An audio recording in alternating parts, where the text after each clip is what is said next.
Hello, and welcome to part 2 of my video review series on the Derya Melik, the road to 1,000 rounds. Before we fire this pistol, I want to show you guys the trigger right out of the box.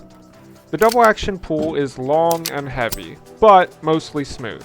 There is a bit of let off towards the end of the break, which can lead to some rise in the front sight if you're not careful. The single action trigger provides a very nice crisp break after a little bit of take-up. The reset is mostly short, although it doesn't compare with a PT2 SRT.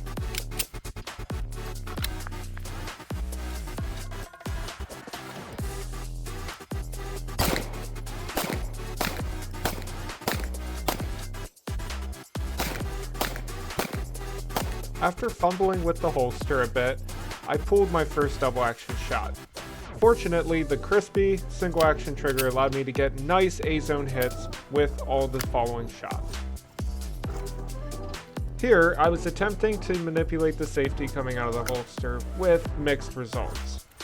Unfortunately, the lack of smoothness in the safety made it more difficult to flip it off than I was hoping for.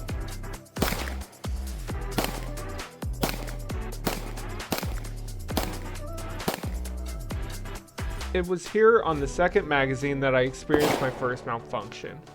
It was a failure to extract, leading to a double feed. I was able to clear this malfunction simply by racking the slide a couple times.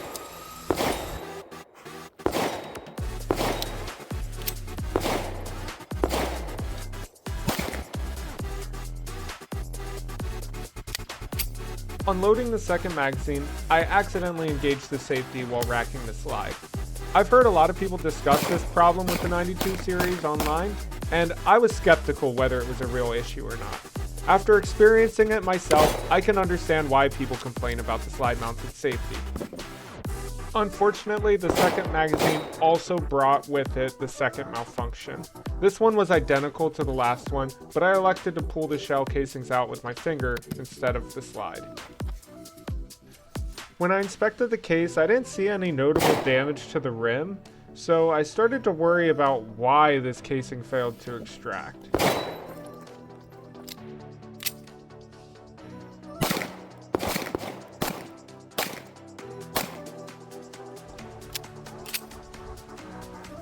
On the third magazine, I decided I wanted to work on my double action trigger pull. I've really put a lot of focus into holding the pistol steady while pulling that trigger continuously. The end result was pretty good, although I still have room to go and definitely need more practice.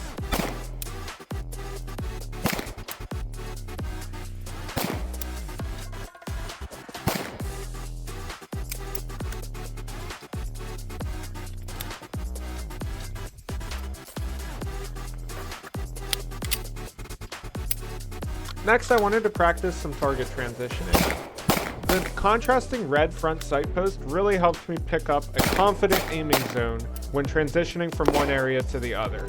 You'll also see during this magazine, I decided to start each shooting sequence with the safety off.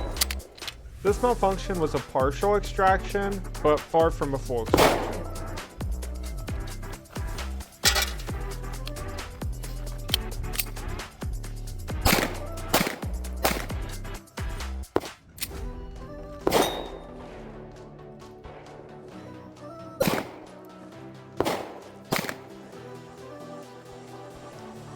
Unfortunately, the malfunctions continued in the same manner with no real explanation.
I decided to finish my last 2 mags, giving the camera the best view of the sights.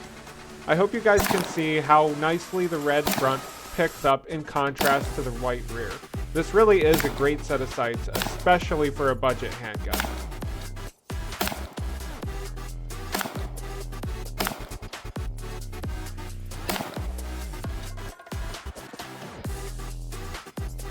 If you have larger size hands like I do, the grip's gonna feel great, the sights present fantastic, the single action trigger is extremely nice and crisp, and the recoil impulse is very smooth and mild.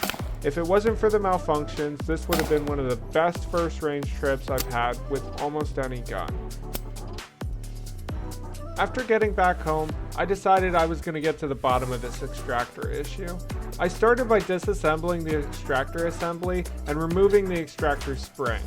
I replaced the pin so that the extractor could move freely, and I tested the fit of the brass in the extractor with manual pressure applied, holding it in place.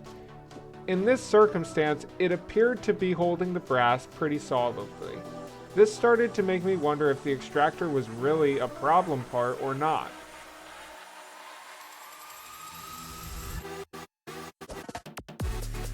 Looking at the extractor a little closely, I didn't notice anything that stuck out as a red flag.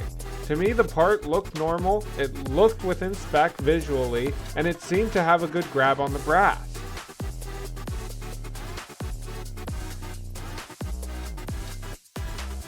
Next, I noticed that the extractor spring had a little bit of curve in it. I'm not sure if the camera's going to do a good job picking this up or not, but it was definitely noticeable in person.